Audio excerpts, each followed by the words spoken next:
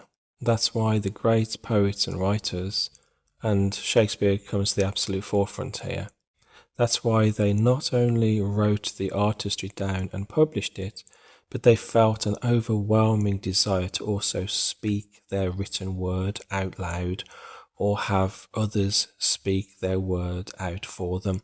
Shakespeare, for example, wasn't just a poet and a writer, he was also a playwright. And why was it so important to speak the art of writing out loud? To actually form the sounds in the air and project those sounds to an audience? Well, because the classic great writers knew how important the sounds in themselves were.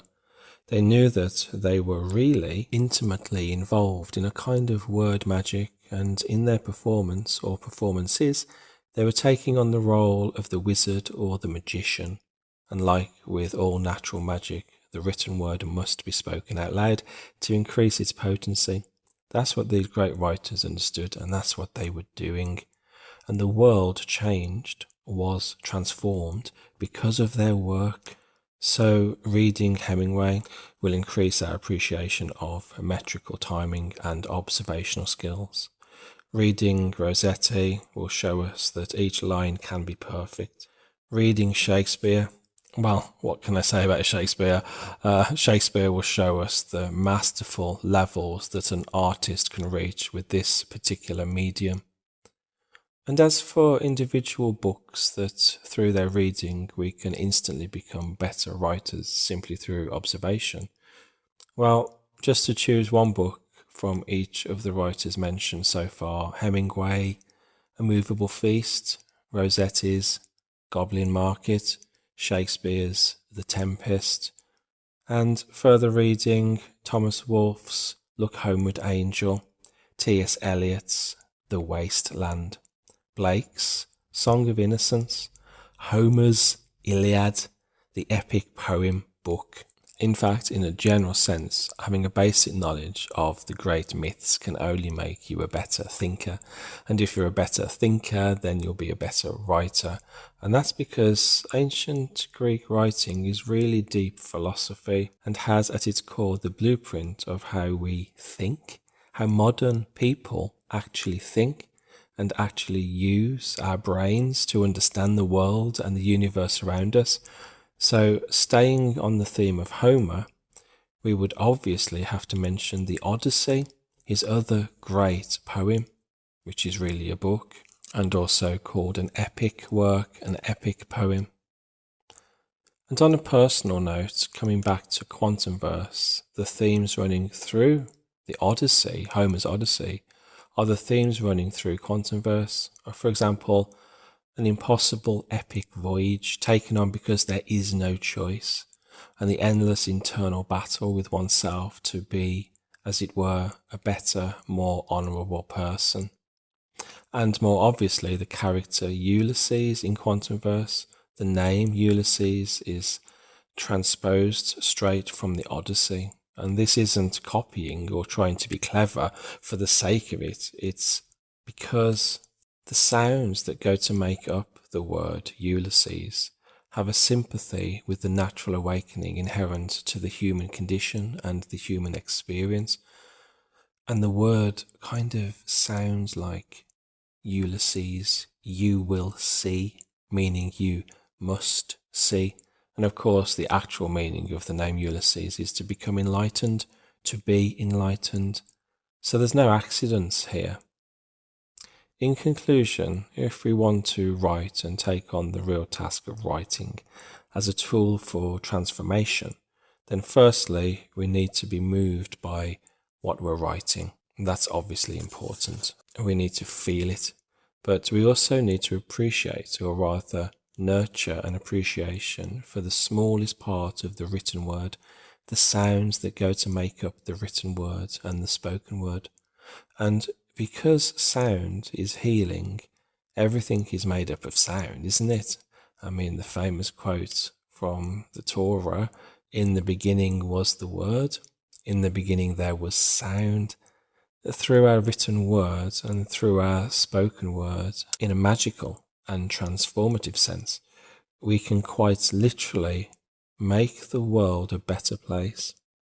Okay, we're going to go into a little more detail now regarding the dissecting of Quantumverse in relation to reflecting the book off the classics. The reference to Eliot's The Wasteland comes into the narrative quite early on.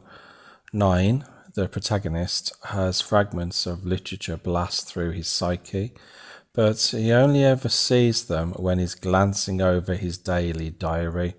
It's a sort of AI amnesia, or maybe an AI version of a trance-like state. These incidents hark back to a previous human existence that he does not consciously recall on any level. The snippets of classic poetry hint at previous loves and losses, and a previous love of certain works of literature. 9's previous alter ego having a particular penchant for past apocalyptic and post-war writings. The Wasteland by T.S. Eliot being at the forefront of his emotional reality and being at the forefront of his immediate emotional situation and his existence. The bleakness of Eliot's wasteland after the First World War and wandering over miles of levelled land in a straight line with nothing to see, no home, no factory, no hint of human life, being likened to the bleakness and the desolate nature of travelling across and through the emptiness of deep space.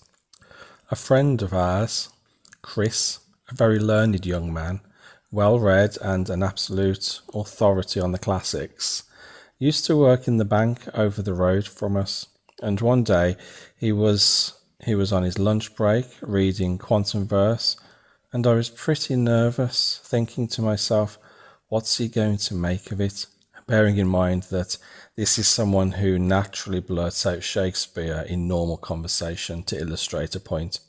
And this one day, after previously announcing, I'm about to embark upon Quantumverse and other such hither-yonders, I'm sitting there in the shop when he comes running in all excited and announces, "'Tis a work of genius to reflect the solitude and emptiness of interstellar space off the dialogue of Eliot's Wasteland. How did you come up with that?" And he went on to inquire, "I suspect many a soul has congratulated you on such metaphoric comparison." And I just said, well, no, you're the only person to spot it, to be honest, because, well, generally, no one really knows Eliot. To which he replied, "Oh," in disgust. So that was a nice compliment. And also, it proved to me, as a writer, that it wasn't necessary to explain everything and in so doing lose the integrity of the book. It was okay to be subtle and trust that, as Hemingway put it, it's not what's written but what's left out that can, on occasion, cause the greatest inspirational impact. My writing became much more at ease and natural after that point, that realization. I went on to simply trust that if I was to express myself honestly and accurately through the characters and through the environment that the characters are living in, then the reader will simply get it without an over explanation of what it is. And I found this was a more confident way to write and a more authentic way to write. And also, the wasteland reference in Quantumverse is also a foreshadowing of specific events towards the end of the book, when the main character, 9, is considering some pretty costly personal sacrifices in the interest of a previously inconceivable universal good. And so is a great reference to that moment we've all had when we hit an all-time low and then seriously consider the nature of our own existence and what it is we really want to do with our lives. That soul-searching recognition, soul revelation that launches us into the deep knowing of our soul purpose. And this seeking of revelation in the book is almost shouted from unconscious depths into the awakening mind of the protagonist. Do you know nothing? Do you remember nothing? And again, I think we've all felt those deep movements within the depths of our soul just before we've experienced serious internal past life revelation and the illumination of our soul purpose. I think we've all felt that. Oh, and the reference that follows on from that. Do you remember nothing? I remember. Those are pearls where should be eyes. That's a reference that crops up in a lot of books, not just T.S. Eliot's Wasteland, but previous philosophical books before that. I think going as far back as... Does it go as far back as the Iliad, Homer's Iliad? I think it might do. I think there might be a variation. The pearls where the eyes should be later became coins on the eyes, which is payment for passage to the next life. So again, there's a reference there to remembering something of a past life, or past life overshadowing an experience in the present life. So that's where all that fits in. One of the things I wanted to mention here is the repetition that you tend to get in classic novels, what you might call the hero's story. You see it and experience it in Homer's Odyssey. You experience it in, coming sort of more up to date, Jason and the Argonauts. That's another one. You experience this hero's journey even in more mundane books. And the reason there's these patterns in literature and good writing is because these patterns are really the patterns of human life and human experience. We experience these patterns on some level in our own lives, in our daily lives. And that's why these stories resonate with us, because whether we realize it or not, the writing follows the patterns of our own human existence and the story of our lives when we look back. The hero turning away from the adventure because they don't feel that they're good enough, and then realizing that they have hidden gifts and hidden depths to themselves and their existence that they didn't realize about, finding themselves thrust into a battle, an internal battle first, between good and bad and their darker sides, and then understanding that that battle is actually out there in the wider cosmos being waged every moment of every day, and then finding that internal war meeting the external war in the way that the protagonist's internal battles and experiences can actually be of use in the wider universe. So putting what the hero has learned into practice is a big part of our human existence. It's no good just theorizing all the time, is it? We've got to live our lives and get out there and do what needs to be done. So we've all experienced these patterns. It is part and parcel of the human condition. And that's why these classic stories, and that's why any good story that has an observational truth to it will speak more of fact than fiction. Even if the book appears to be fiction, there'll be more fact in there, more fact regarding the human condition and the human aperture through which we experience the wider cosmos.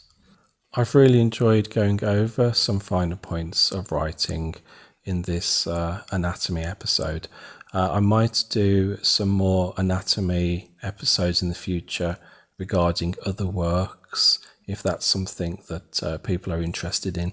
But for now, have a wonderful day or night, whatever you're getting up to, and I'll see you really, really soon. Bye for now.